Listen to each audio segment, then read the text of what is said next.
Terminou o jogo. Aí nessa época a gente ainda entrava no vestiário. Você podia entrar, você fazia a cobertura e tal. E a gente ficava esperando abrir. Abriu o vestiário, o repórter chama o narrador. Tá aberto. Aí, pois não, vai lá, Luizinho. E aí? Bom, tá, abriu aqui a porta do vestiário do Palmeiras, vamos chegando por aqui. E aí, Luizinho, como é que tá o vestiário do Verdão? Bom, a situação...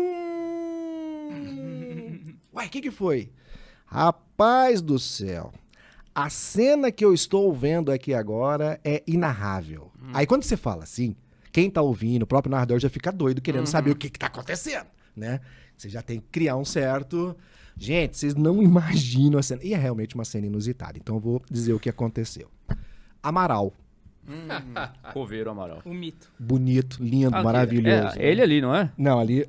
Atrás aqui, do isso, Gilson. isso, É o Gilson e o Amaral. Isso. Então, com aqueles olhinhos dele torto, tadinho, mas derrubadinho, porque o Amaral, hoje ele é até mais arrumadinho, mas antes você imagina, né? É verdade.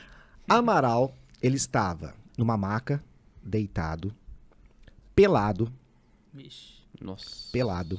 Você teve essa visão. Não, olha só, é Teve essa sorte. é a visão do inferno que eu vou dizer pra vocês. Amaral, pelado, deitado numa maca, de bunda pra cima, com um furúnculo desse... Dá pra mostrar o tamanho do furúnculo? Desse tamanho, na bunda. Bunda pode falar, né? Pode falar. pode. Bom, então você imagina, aí, quando eu abro a porta do vestiário e entro, e que eu olho o Amaral deitado, pelado, de bunda pra cima, com um furúnculo, e um médico do Palmeiras, doutor, vou lembrar o nome dele aqui agora, aplicando uma injeção na bunda do Amaral, e nesse momento, o Amaral dá aquela olhada pra trás e faz uma careta. Então você imagina a cena, o Amaral... A cara dele já é uma Já cara. é, agora ele fazendo careta. Então o Amaral pelado, de bunda pra cima, com um furúnculo, tomando injeção, fazendo careta. Nossa. É a cena do inferno. E aí eu fui narrar essa situação. Só que foi o seguinte, quando eu comecei a narrar... Gente, o que eu tô vendo aqui... a gente tá de fone no ouvido, então você não percebe exatamente como é que tá a atmosfera ali. E naquele momento, quando logo que abriu, geralmente o repórter chama, se o locutor...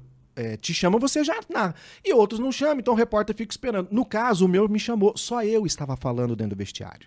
Então eu comecei a narrar aquela situação. Os jogadores que estavam mais espalhados começaram a ouvir e foram olhar para ver o Amaral daqui. Aí você imagina, o vestiário quase caiu. O Luxemburgo, então, mas ele ria. Mas foi aquela... O próprio Amaral fazendo careta. Cara, foi uma cena dantesca. Inesquecível. Fazem. Eu queria ter visto isso. Eu queria ter visto isso. Inesquecível essa cena, cara. Outro, talvez... Vou citar um aqui que era mala... Mas deve ser até hoje. E não é do Palmeiras, era do rival. Marcelinho Carioca. Esse tem muita cara. Rapaz, nem vou contar a história dele aqui, porque perde a graça. Aí deve ser chato. Não, eu acho bom você contar. Todo mundo quer ouvir uma história pode ruim do contar. Marcelinho. Fala. O Marcelinho é daqueles assim, ele tá... Assim pra você, enquanto o microfone tá aberto. Fecha o microfone. É outra pessoa. A luzinha vermelha da câmera tá aberta. Fechou, a luzinha apagou. Teve um jogo do Corinthians, foi campeão paulista, e eu não me lembro que ano. Cara, ano comigo não é meu forte. O Corinthians foi campeão paulista, a gente tava lá fazendo a cobertura e receberam as medalhas, volta olímpica, de repente eu olho no chão, uma medalha caída. Medalha de campeão caída no chão. Pô, a hora que eu bati a mão na medalha pra pegar, veio um repórter da Folha, um fotógrafo da Folha, que inclusive é de Ribeirão, o Joel Silva, mas que trabalha na Folha há muitos anos. A hora que ele viu, ele falou assim, cara, a medalha! Ele já começou a tirar foto. Aí tirou foto, deu mordendo a medalha, aquelas coisas, né? Mas eu falei, pô, sacanagem eu ficar com essa medalha, né, cara? Aí eu falei, vou no vestiário perguntar de quem é. Quando chego no vestiário, o vestiário tava fechado, aí os caras comemorando e tal, eu falei pro segurança, falei, ó, aqueles seguranças ficam, né, aqueles leão de chácara, então eu falei, ó, achei uma medalha aqui, de quem será? Ele falou, ó, hora que abrir aqui, você entra e pergunta. Abriu o vestiário, o primeiro que tava saindo, Marcelinho Carioca. Cara, eu já na hora falei, Marcelinho, ó, achei uma medalha aqui, cara, sabe quem perdeu? A minha tá aqui, isso aí é problema dele. E deixou, falou, foi embora. Cara, aquilo eu falei assim... Por um momento pensei que a medalha fosse do Marcelinho. Se fosse, eu não teria devolvido. Não teria devolvido. Aí eu falei, pô, caramba, pô, do time dele, né? Alguém que perdeu uma medalha. Era um jogador reserva que hoje eu nem me lembro quem é mais, faz muitos anos e tal, mas assim, achei uma atitude meio canalha dele. Mesquinha, pô, podia, não, sei lá, alguém perdeu a medalha, alguém perdeu a medalha aqui, né? Não, Não se prontificou Tipo assim, absolutamente a minha tá aqui, nada. problema dele e tal. Ah, eu falei, tinha que ser, né? É. No placar. E naquele jogo especificamente, o goleiro do Botafogo era o Ricardo Gomes. Aham. Amigo, chapa, muito bacana.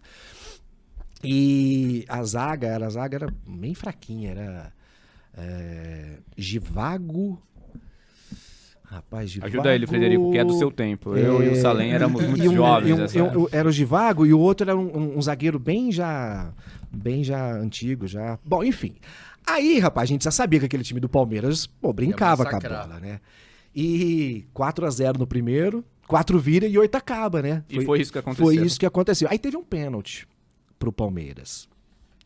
Djalminha foi cobrar o pênalti. Foi cavadinha. Eu estava atrás do gol, né? O repórter naquela época, o repórter só podia, e até só pode ficar atrás do gol, não pode ficar nas laterais, né? Só atrás do gol. Tava lá atrás do gol e o Djalminha foi cobrar o pênalti.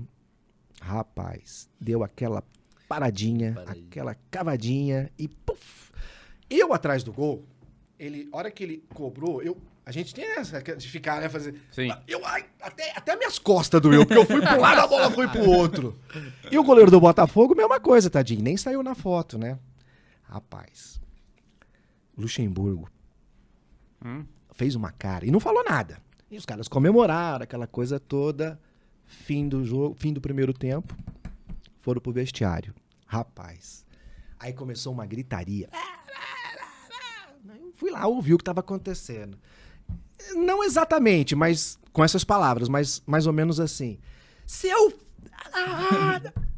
vagabundo, você tá louco? Vanderlei falando pro Djalminha. Vanderlei gritando, eu não sabia pra quem, mas ele gritando no vestiário. Aí depois eu fui perceber que era pro Djalminha, porque ele falou assim, se eu sou o goleiro, eu vou correndo atrás de você, eu te arrebento.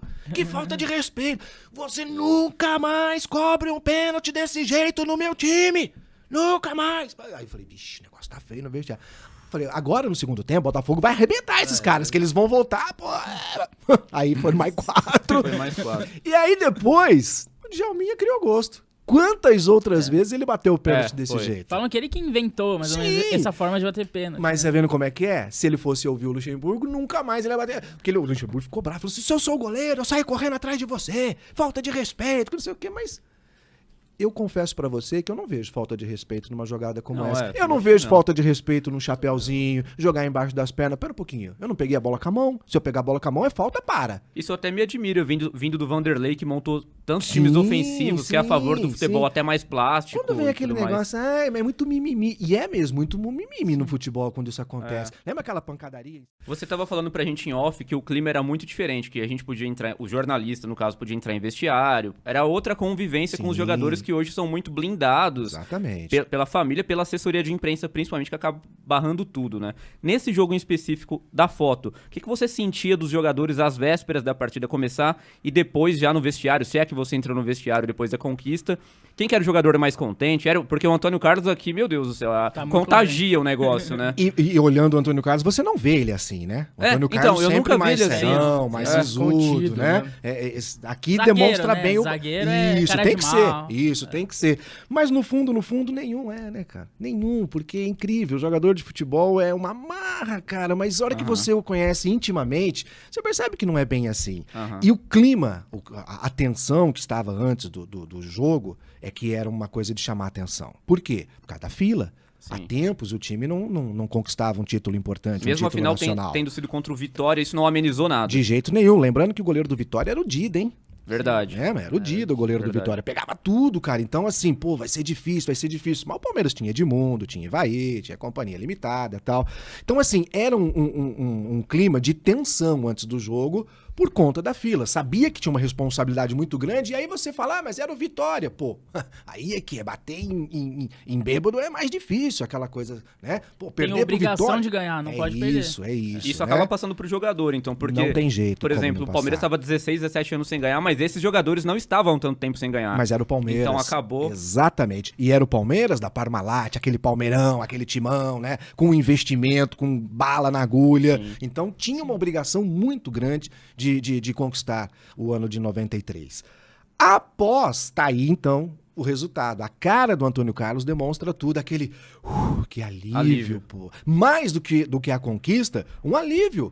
pela conquista. Então, assim, no vestiário não tinha como você apontar um mais triste ou mais alegre. Era um clima daqueles, né, contagiante. Muito bacana, muito gostoso. E o vestiário é sempre assim. Aham. Ou ele tá no inferno ou ele tá no céu. E você tava no vestiário depois desse jogo? Sim, todos nós. E o vestiário, nessa época, era muito legal justamente por isso. O que que acontece? Hoje, você vê a sala de imprensa, o jogador senta lá, todo arrumadinho, bonitinho, já tomou banho, né, perfumado, aquela coisa.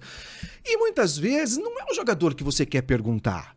Porque na partida, algum jogador chamou atenção por alguma coisa, por um lance, por uma jogada, ou porque alguma coisa que ele falou. Então não é aquele que você quer perguntar. A entrevista hoje é meio que empurrada. Naquela época, não. A gente entrava no vestiário, entrava aquele monte de repórter, aquele monte de jogador, cada um, 2, 3, ia em cada jogador. A gente ficava fazendo perguntas ali, várias perguntas do que queria, sobre o que quisesse. Né? Tinha material, muita exclusividade na época, muito né? gostoso, muito bacana isso. E aí o que acarretava isso? Uma certa intimidade com os atletas. Porque você estava sempre ali ao lado, sempre fazendo pergunta, olhando nos olhos, vendo a resposta. Você, todo final de semana, basicamente, você estava ali com o jogador. Vai criando uma certa intimidade.